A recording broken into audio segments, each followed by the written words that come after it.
नमस्कार। मैं मध्य प्रदेश निजी स्कूल एसोसिएशन की ओर से मध्य प्रदेश उच्च न्यायालय में पैरवी कर रहा हूँ। सोशल मीडिया पर गत 2-3 दिन में जिस प्रकार से भ्रामक, भ्रांतिपूर्ण, असत्य जानकारी फैलाई गई है माननीय उच्च न्यायालय के आदेशों के परिप्रेक्ष्य में, उस संबंध में मुझे ऐसा लगा कि मैं एक स्पष्टीकरण आप सबके समक्ष प्रस्तुत करूं। सोशल मीडिया पर 27 जुलाई 2020 के आदेश के परिप्रेक्ष्य में यह जानकारी फैलाई जा रही है, कुछ अभिभावकों द्वारा, कुछ सोशल एक्टिविस्ट द्वारा, कुछ संस्थाओं द्वारा, कि माननीय उच्च न्यायालय द्वारा अभिभावकों एवं छात्रों को निजी स्कूलों की किसी भी तरह की फीस, शुल्क, चार्ज देने से मुक्त कर दिया है। अब अभिभावक एवं छात्र किसी भी तरह की फीस देने के लिए बाध्य नहीं होंगे।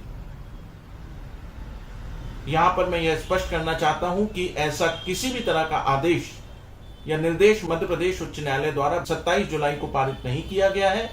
केवल 2 तरह के आदेश पारित किए गए हैं, जो कि आप ऑनलाइन एक्सेस कर सकते हैं www.mphc.gov.in वेबसाइट पे किसी भी समय।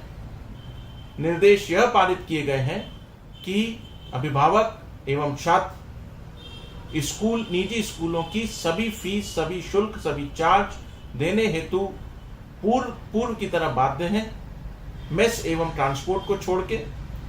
परंतु 10 अगस्त 2020 तक, जो कि प्रकरण की अगली सुनवाई है, किसी भी छात्र का नाम केवल फीस न देने पर निरस्त अथवा रद्द न किया जाए। माननीय न्यायालय द्वारा किसी भी प्रकार से किसी भी निजी स्कूल के शिक्षण शुल्क या अन्य किसी भी तरह के शुल्क, चार्ज, फीस लेने पर रोक नहीं लगाई है। मैं आपको थोड़ा सा बैकग्राउंड बताना चाहूंगा इस पूरे प्रकरण का।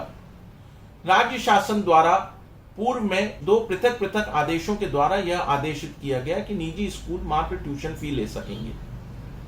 विकास शुल्क, mess charges, transport charges, library charges, development charges, infrastructure charges, जो अलग अलग प्रकार के चार्जेस निजी स्कूलों द्वारा लिए जा रहे थे, उन सभी शुल्कों पर राज्य शासन द्वारा रोक लगा दी गई। इन आदेशों को चुनौती देते हुए मध्य प्रदेश निजी स्कूल एसोसिएशन इंदौर द्वारा माननीय उच्च न्यायालय की इंदौर खंडपीठ में रिट याचिका 8025/2020 दायर की गई, जिसमें यह प्रार्थना की गई कि इन आदेशों को निरस्त किया जाए एवं इनके क्रियान्वयन पर तत्काल रोक लगाई जाए। माननीय उच्च न्यायालय की इंदौर खंडपीठ की एकल पीठ द्वारा जून के दूसरे सप्ताह में आदेशित किया गया कि राज्य शासन के दोनों आदेश का क्रियान्वयन स्थगित रहेगा, उसको स्टे कर दिया गया। मात्र मेस एवं ट्रांसपोर्ट चार्जेस निजी स्कूल, निजी संस्थाएं वसूल नहीं सकती। इसके पश्चात डॉक्टर पीजी नाचपांडे द्वारा मध्य प्रदेश उच्च न्यायालय मुख्य पीठ जबलपुर में एक जनहित याचिका दायर की गई, जहां पर यह प्रार्थना की गई कि निजी स्कूलों को अभिभावक एवं छात्र किसी भी तरह की फीस, शुल्क, चार्ज देने हेतु बाध्य नहीं है, क्योंकि क्लासेस तो संचालित नहीं हो रही है। इस जनहित याचिका में जब सुनवाई हुई तो माननीय मुख्य न्यायाधिपति चीफ जस्टिस द्वारा इंदौर एवं ग्वालियर में जितनी भी याचिकाएं लंबित थी, सभी को संयुक्त ज्वाइंट हियरिंग, संयुक्त सुनवाई हेतु जबलपुर स्थानांतरित करवा लिया गया और 10 से 12 प्रकरण की संयुक्त सुनवाई हो रही है, जिन याचिकाओं में अभिभावकों की भी याचिकाएं, छात्रों की याचिकाएं, पेरेंट्स एसोसिएशन की याचिकाएं, टीचर्स एसोसिएशन की याचिकाएं, निजी स्कूल एसोसिएशन की भी याचिका संयुक्त सुनवाई में शामिल। 27 जुलाई को जब सुनवाई हुई तो अभिभावकों एवं छात्रों की ओर से यह एक चिंता व्यक्त की गई कि अगर हम फीस नहीं देंगे तो स्कूल सभी छात्रों के प्रवेश निरस्त कर सकते हैं, रद्द कर सकते हैं, जिस पर किसी तरह की रोक लगाई जाए। हमारी ओर से इसके विपरीत तर्क दिए गए कि किसी भी प्रकार से अगर निजी स्कूलों को फीस वसूलने से रोका जाता है, चार्ज, शुल्क वसूलने से रोका जाता है, तो यह उनके हितों के सर्वाधिक रूप से, गंभीर रूप से विपरीत होगा, क्योंकि हर निजी स्कूल पर 400 से 500 परिवार आश्रित रहते हैं, जो कि टीचर्स रहते हैं, नॉन टीचिंग स्टाफ रहता है, लाइब्रेरी स्टाफ रहता है, सिक्योरिटी गार्ड्स रहते हैं, स्कूल के खुद अपने बहुत सारे लोन्स रहते हैं, इन्वेस्टमेंट्स रहते हैं, जो कि हर महीने पर एक पीरियोडिक तौर पर रेगुलर तरीके से देय होते हैं।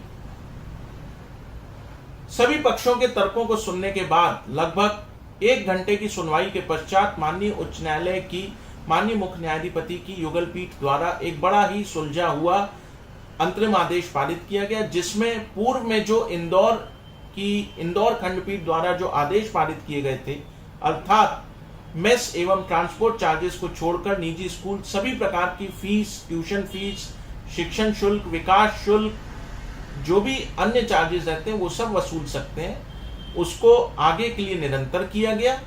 परंतु एट द सेम टाइम उसी समय यह भी आदेशित किया गया कि किसी भी छात्र का प्रवेश निरस्त अथवा रद्द न किया जाए।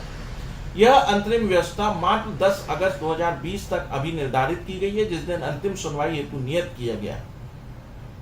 माननीय उच्च न्यायालय द्वारा कहीं पर भी यह आदेश नहीं दिया गया है कि निजी स्कूल किसी भी तरह की फीस नहीं ले सकते हैं। मैं आपको अवगत कराना चाहता हूं, यह पूर्णतः अवमानना की श्रेणी में आता है, कंटेम्प्ट ऑफ कोर्ट की श्रेणी में आता है, जिसके संबंध में हमारे पक्षकार उपयुक्त कार्यवाही संस्थित करने का विचार कर रहे हैं। ऐसे कई एलिमेंट्स हैं, कई व्यक्ति हैं जो इस तरह का प्रचार प्रसार कर रहे हैं अपने राजनीतिक मुद्दे हेतु।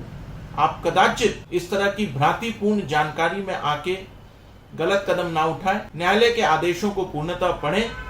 हमारी याचिका निजी स्कूल एसोसिएशन मध्य प्रदेश के पास उपलब्ध है और आप उसको देख सकते हैं। सभी आदेश ऑनलाइन अवेलेबल हैं, आप उसको देख सकते हैं। और एक पब्लिक नोटिस भी मध्य प्रदेश निजी स्कूल एसोसिएशन द्वारा जारी किया गया है, जिसमें सभी याचिकाओं के विवरण दिए गए हैं। आप उन याचिकाओं के नंबर डालकर मध्य प्रदेश उच्च न्यायालय की वेबसाइट पर उनके आदेशों को देख सकते हैं। मैं यह सोचता हूं कि हर नागरिक के लिए यह आवश्यक है कि संपूर्ण जांच के आधार पर ही किसी भी तरह का निर्णय ले। असत्य, भ्रांतिपूर्ण सोशल मीडिया की जानकारी सभी के लिए बड़ी खतरनाक होती है। इस पर विश्वास न करें। धन्यवाद।